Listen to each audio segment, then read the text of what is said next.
turakwitabye karame nyagasani, twitabira ingoma y'urukundo karame karame dawe, ku izina ry'Imana Data na Mwana na Roho Mutagatifu, amen. Amahoro bana b'Imana, nimuhumure, Imana iradukunda, ije kutugira neza kuri uyu wa kabiri w'icyumweru cya gatandatu cya Pasika, tariki 12 Gicurasi 2026.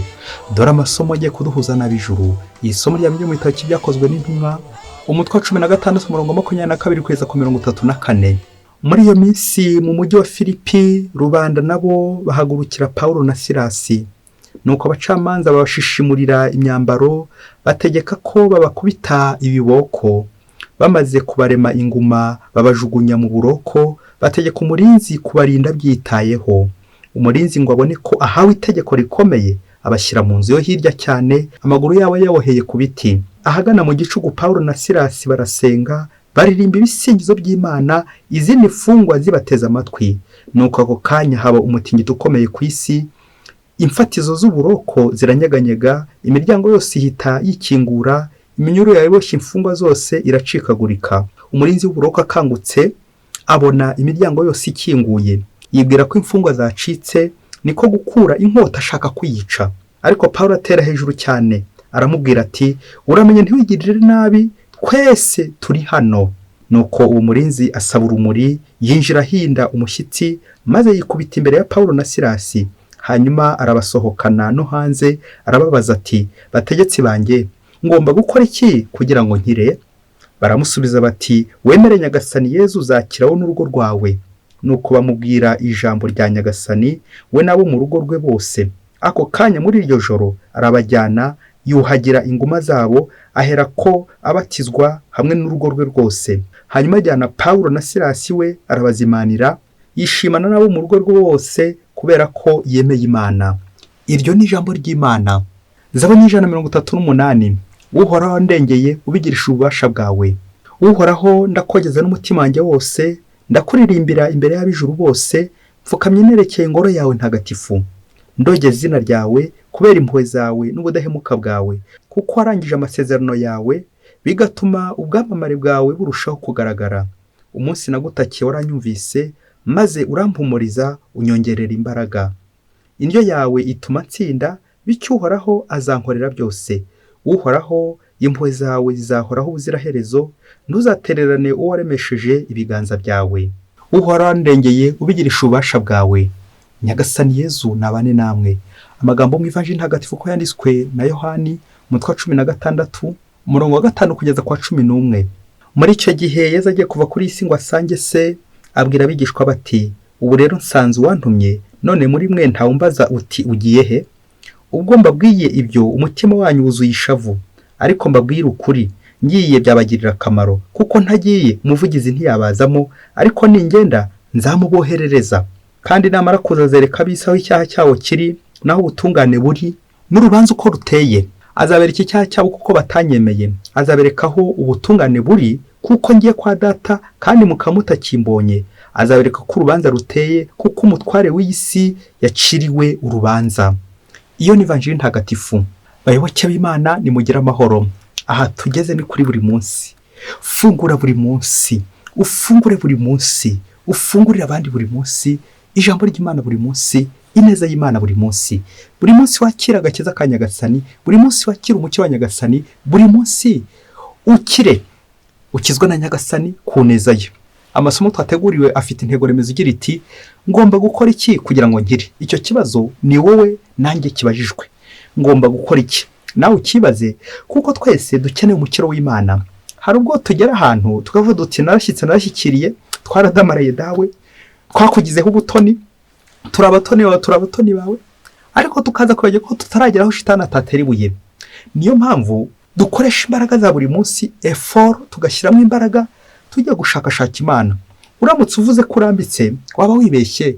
Uramutse uvuze ko washyitse, waba wibeshye, kuko umuntu wese ukiri hano ku isi aba akiri kugenda urwana mpaka uzatsinda. Kandi kwemeza ko umuntu yatsinze nta kindi gihe tubyemeza, n'igihe uzaba wageze mu ijuru, icyo gihe uzaba watsinze. Nawe ikindi gihe cyose ukiri hano ku isi urarwane, ujye urwana urugamba rwa roho. Numara kurwana uzatsinda nyagasani aguhembe ingororano y'ijuru. Amasomo rero uyu munsi natuzanira umukiro. Nawe uze kubaza nyagasani uti nyagasani ngomba gukora iki kugira ngo ngire? Uraza gusanga iyo ubajije iki kibazo nyagasani, usanga hari nanjye kuvuga umurundo w'ibintu ugomba gukora, w'ibintu utarakora. Ariko iyo utaramubaza icyo kibazo, hari igihe ubwira uti mbona intungane, sinica, sindoga, sinsambana, siniba, ntabwo ngambana, ndi umuntu w'Imana, ndi umuntu mwiza. Ukaguma aho ngaho. Turaza gusoza iri somo ry'uno munsi ubona ko ugifite urugamba rukomeye. Pawulo mutagatifu navuga ati uritonde uhagaze utagwa. Natwe nyagasani agiye kudukebura muri aka kanya atwibutsa ko tutarashyika, bityo nawe nanjye tuze kubaza nyagasani tuti ngomba gukora iki kugira ngo nkire. Iri jambo twarisanze mu gitabo cy'ibyakozwe n'intumwa, bo twumvaga Silasi na Pawulo bafunzwe bari bafunzwe badadiwe n'umunyururu barinzwe, ariko umumarayika wa nyagasani akaza kubafungura, akababohora, akabaca kuri izo ngoyi. Nyuma twaje kumva nyine uyu murinzi w'uburoko nawe bigeraho yemera, nibwo abajije ati bategetsi banjye ngomba gukora iki kugira ngo nkire? Amen, amen, amen. Birerekeza no ku ivanjiri uno munsi, aho twatangiye iki cyumweru tuzirikana Yezu ujya gusubira mu ijuru. Mu cyumweru gishize twavuze ko Yezu mu gusangira n'intumwa ze yakomeje kugenda agira icyo ababwira muri iryo sangira. Yakomeje kubabwira ku rukundo cyumweru cyashize, muri iki cyumweru kubabwira ku rwango rw'isi, uko ab'isi bazabaga, abarangira ububi bw'isi, ko bagomba kwitonda. Iyi si uburyo twisanisha n'isi, nimwitonde. Abigishwa bakomeje kugira ubwoba. Yezu ariko arababona, akabona imitima yuzuye ishavu. None mu kubahumuriza arabasezeranya umuvugizi Roho Mutagatifu ati ngiye kugenda nzabohereza Roho Mutagatifu. Roho Mutagatifu uzabatagatifuza, akabafasha guhangana n'ibyo bibazo byose, maze mugakomeza kumbera abahamya mu bantu. Roho Mutagatifu akamaro cye gakomeye ni ukwerekana icyaha, kuko abantu benshi kuri ino si twitwara neza imbere y'abatuyobora, nanjye kuvuga n'imbere y'abatuyobya, tukitwara neza, tugahisha tugahishira, n'imbere y'icyaha tugahisha.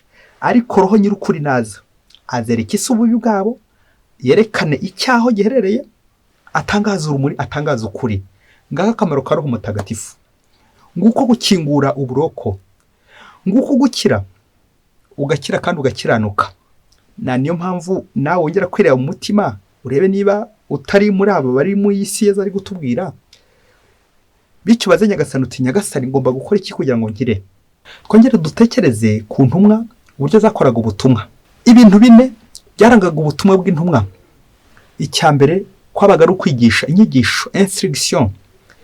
Bamara kwigishwa, abo bigishije bakemera, la foi.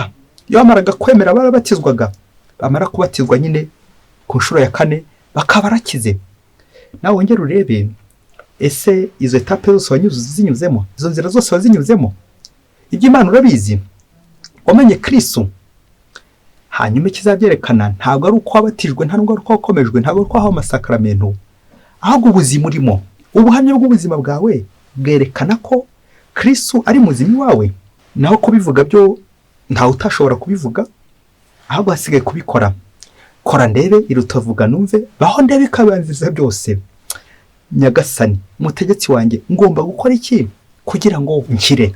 Gukira batubwira ni umukiro w'ijuru, umukiro uranga bemeye. Kwemera, guhakana bizaza mu cyahenge. Ni ngombwa kugira uruhande mfatiraho, uruhande ni Kristu ngomba gukomeraho. Iyo amakuba yaza, ibitotezo bikaza, nyagasani akomeza kugenda ankomeza. Twongere dutekereze kuri uru rugendo rwa Pawulo na Silasi mu buroko, n'uburyo uyu mucungagereza, uyu wabarindaga, uyu murinzi yakize, yabonye Imana. Ureba buryo yarababoshye, ariko bikaza kurangira ibintu byicuritse, akaza kumenya ko ahubwo ari wowe uboshywe, ari wowe uri mu kaga, kuko ba Pawulo na Silasi bari baboheshejwe iminyururu y'iyi si, ariko yaraboshejwe iminyururu ya sekibi. None arakize kubera impuhwe z'Imana. Mubyeyi, iyi nkuru nawe niba ukiri kugwa ya sekibi, ukiri mu buroko, navugaga prison y'icyaha, iyi nkuru yumve. uyumvana ubushishozi. Hagati aho ndagusaba agatambaro kawe ugashyire hafi mushwari yawe, kuko hari igihe waza gufatwa n'ikiniga, bityo uze kwihanagura uzirikana ko Nyagasani agukunda kandi yifuza ko wakira. Twaremwe twese ko tuzajya mu ijuru, niho tuzishima iteka. Ngo umunsi umwe hirya kure cyane muri Afurika, ngo mu idini rimwe, ngo hari mu pasiteri ari umuntu mwiza, akunzwe n'abayoboke b'Imana, akunzwe muri ako gace, muri ako karere, ku buryo bari banamuhimbye amazina: mugira neza, muntu w'Imana, muvandimwe, mucunguzi, mugwaneza, n'andi mazina menshi, kubera ubugwaneza bwe, uburyo yafashaga abantu, uburyo yigishaga, uburyo yagaruye abantu benshi cyane bari barayobye, bakamukunda bikomeye cyane. Umunsi umwe nyine bya bindi by'uko akaryoshye ntigahora mu itama, kandi ngo ntagahora gahanze, kandi ngo nyakibi nyine ntararabushyitsi. Inkuru mbi iza kumenyekana muri ako gace ko wa pasiteri yitabye Imana, wa pasiteri yatashye yapfuye. Abakristo benshi bararira muri iryo dini, bararira bikomeye cyane, n'abandi benshi yagirira neza bararira uburyo intwari bavuyemo, umuntu w'Imana bavuyemo. Ariko basigara bavuga bati nta kibazo nubwo agiye, ariko ijoro yararikoreye, nahita agira umutagatifu vuba na bwangu kuko ijoro yararikoreye. Nuko pasiteri amaze gupfa, agiye kubona abona ageze ahantu nawe watangira kurira ukurikije uburyo yari afite ubuhamya bwiza ku isi, ngo aza kujya mu muriro. Wageze mu muriro akomeza arababara bikomeye cyane. Ngo icyamubabaje kirenze ibindi byose nuko yabonaga ba bantu yigishaga, zandara, zangegera, babasambanyi, babasinzi, bose bari kugenda bamutambukaho bajya mu ijuru bamupepera bati komera pastor, komera cyane mushumba wacu, komera, ese uraho ngaho? Bakamutambukaho bikomereza. Babandi bose yigishije, abandi bose yagaruye, abandi bose agarukiye Imana, buri wese ari kugenda amupepera, abandi bose bindara zindani, komera pastor wacu, komera komera. Pasiteri yabyumva agashenguka cyane, agashenguka uburyo abo bose bamutambutseho, kandi ari wari ubashinzwe, kandi ari wabakozeho ubutumwa, kandi ari bahinduye. Biramubaza cyane. Bigeze aho ngaho yanga kuripfana, afata icyemezo cy'uko ngo ajye kuzamuka, yongera abaza Imana ati Mana, njyewe ndi gukora iki hano, kuki utari kundeba? Nuko ageze imbere y'Imana amubaza impamvu ari mu muriro, kandi yaramukoreye neza, abo yayoboye bari gutambuka bajya mu ijuru, none we ari gukorwa n'ikimwaro hariya. Kuko Mana, nkoze isoni, n'ibyiza byose nagukoreye, n'uburyo bwose nagukoreye, none nkoje isoni. Nuko Imana iramubwira iti pasiteri, gitumye aho mu muriro nuko we nanagutumye gucungura imbaga yanjye, noneho kuyicungura wagiye uyicunga, ukayicunga nko kurya umunyeshuri agenda acunga bagenzi be bari gusakuza, akagenda bandika, acunze gusakuza kubarega. Wabayeho uri gucunga amakosa y'abandi abo yoboraga, wari ushinzwe uri gucunga gusa amakosa yabo. Rero impamvu araho mu muriro, wacunze abantu bacunga neza, ariko njyewe ntiwigeze na rimwe umpa akanya, ntiwigeze na rimwe ufata akanya ngo wihane. Abo wacungaga bose bagiye bihana, hasigara wowe. Bari wacungaga baje kwihana, hasigara wowe. None rero bigiriye mu ijuru, wowe utarihana. Igihe kirekiremo kimara gucunga ucenga. Niyo mpamvu abandi barihanye, none we nturihana. Ntiwigeze umpa umwanya na muke mu buzima bwawe. Wakoze byinshi, ukora byinshi, ariko ntiwigeze umbonera umwanya na rimwe mu buzima bwawe. Sinjya wahera, hahera pasiteri nyine, na n'ubu bishoboke ko akiri kuburana ati Nyagasani urampora iki? Birashoboka ko nyine yaje kugeraho kuko akaza kubona ukuri. Roho nyir'ukuri azerekana icyaha cy'isi aho giherereye. Uwo ni roho nyir'ukuri. Bayoboke b'Imana, Yesu Kristu akuzwe. Reka dusoreze ku nshinga ebyiri z'igifaransa ziza neza kugufasha gucengerwa n'iri somo ry'uno munsi, umenye nawe icyo ugomba gukora. Ngomba gukora iki kugira ngo ngire? Izo nshinga ebyiri z'igifaransa, imwe irerekeza kuri iyi prison turimo, indi yerekeza mu kiliziya. Inshinga ya mbere yitwa surveiller, ari nayo umucungagereza yakoresheje. Surveiller ni ugucunga, ugambiriye kugenda ucunga nk'abapasiteri bose, ugenda ucunga ko nta kagucika, akagucika ugahita ukarasa, akagucika ugahita ukagirira nabi, ugambiye kugenda ucunga abandi, ucunga abasakuza, ucunga kugira ngo bagushemo ubacenge, mbese nk'abapasiteri bandi, abayobozi bose bacunga abantu. uri aho ngaho uri muri prison. Inshinga ya kabiri yo iraganisha muri kiliziya, yitwa ngo veye sur. Ni naho hava ijambo umwepiskopi mu kigereki episkopoin, bikavuga ngo umuntu ushinzwe kureba abandi, kurinda, ugira ngo ubarengere. Uwo rero atandukanye n'uwa mbere, kuko uwa mbere we aba ari gucunga, ya siri yaje mbere nyine, murabyumva namwe, ni ukugenda nyine usiriveya, ucungacunga ugira ngo ugushemo abandi. Ariko ya kabiri yo ni ukugenda ucunga ugira ngo umurinde, umurengere, umucungure. Aleluya, amen. Nguko uko ngewe nanjye, nk'uko nawe twongera kwireba, tuze kwireba tutari ibyapa bya bindi bishinzwe kuyobora abandi ingoma y'ijuru, tukabereka aho banyura, ariko twari tugasira dushinze ivumbi, imvura, umuyaga uri kugenda utunobagura, ukadukubita, naho abandi bizamuke bajya mu ijuru. Warangiza ngo Mana gukingiye umporera ingi, gukingiye utari kunkorera bino. Aha, abandi bose barihanye, hasigara wowe pasiteri, wowe muyobozi, wowe mutegetsi, wowe patro, pasiteri, mbega wowe. Abandi bakihana, wowe ugasigara. Wakoze ibintu byinshi, ugara abantu benshi, ariko ntiwigeze ugarukira Imana. Wasigaye ushinzwe nk'ipoto, icyapa kirangira abagenzi, ariko wowe usigara nyine usigara ushinze.